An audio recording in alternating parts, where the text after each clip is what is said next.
Matakara Wingara, Narinain Michelle Bartunnet.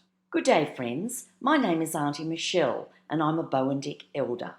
The story I'm telling today is the Boandik Dreaming Story from the Mount Gambier and Port Macdonald region. This is the story of how the Boandik people obtained fire. I have burnt the story how the fire was stolen from Ma on the back of a kura or kangaroo skin. In the dream time, the animals and birds living in the bush took human form. A group of Boandik men, returning from hunting late in the day, came across a very old man carrying a long spear and an empty dilly bag. The old man placed the spear in the ground, point down. This was a token of peace. His story was one of travelling across land from seas to the mountains. He spoke of many things he had seen. He said his ancestors were calling to him, but before he joined them, he wanted to rest with the tribe, and in return for this kindness, he wanted to tell them the secret of the fire of the sun. At this time, fire was unknown in the land. The old man was taken back to the camping ground of the Boandik. The evening meal was quickly made and the best pieces were given to the weary traveller. The mob then formed a murrapina around the old man, who crouched on his haunches in the centre, wrapped his possum skin rug around his body and began his story. Ma's campsite was many days and nights away, over near the big mountains to the east.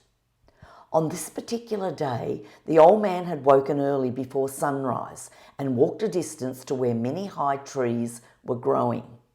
He could see a gleam through the trees. As he came closer, he saw that the glow was coming from a man. There was Ma, taking the fire from behind his feathered headdress and lighting his way. Shocked, the old man stepped back and trod on a dry twig. The crack of the twig alerted Ma to the intruder. Ma yelled and threw a spear, so the old man had to flee. The old man tried to go back to his people, but he could not find them. He followed tracks, and they had led him to the Boandik hunting party.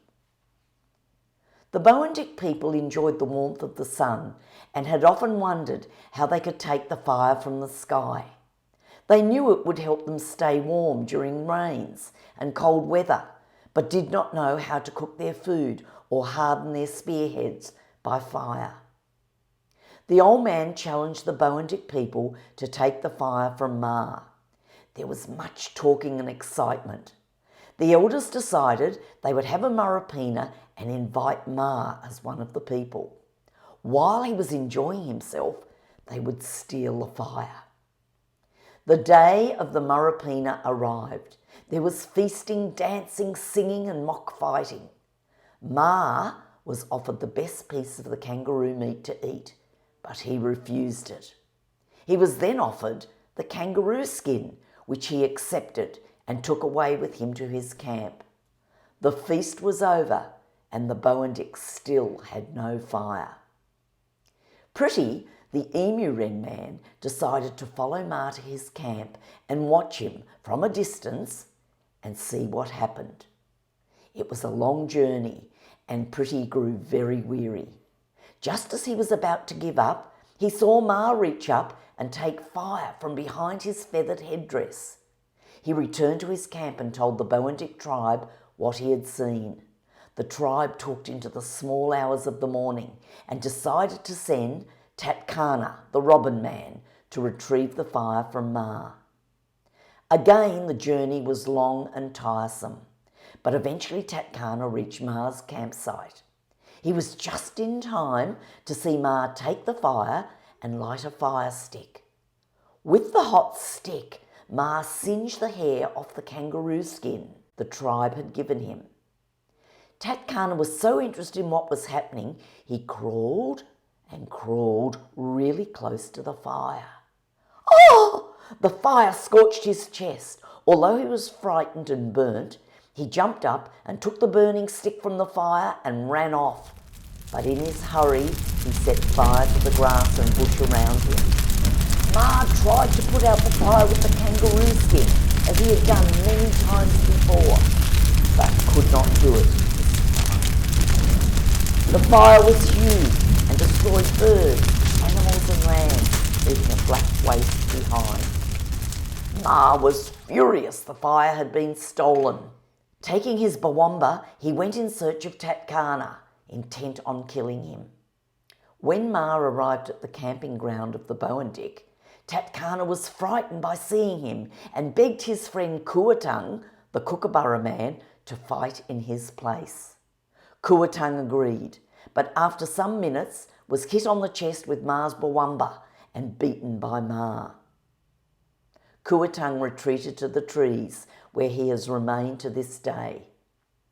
A big strong man from the Boandik, Constable, the whale man, was another who braved Ma's attack. He received a deep spear wound in the back of his neck from Ma. He rushed away to the sea and can be seen to this day, sprouting water from the wound. Ma, uninjured, flew up into the tree and, raging and scolding, became a cockatoo. Tatkana became the robin redbreast. He retains his red scorched feathers in remembrance of his brave feat. Kuatung turned into the kookaburra and still bears the mark from Ma's bawamba under his wing. Pretty became a bird and could be the small southern emu wren that can be found today in scrub along the coast, keeping watch for Constable swimming in the sea. When you see a red-crested cockatoo today, you will remember how fire was stolen from Ma. This Boandik legend shows how selfishness, not sharing or not being part of a group, can lead to fighting and discontentment.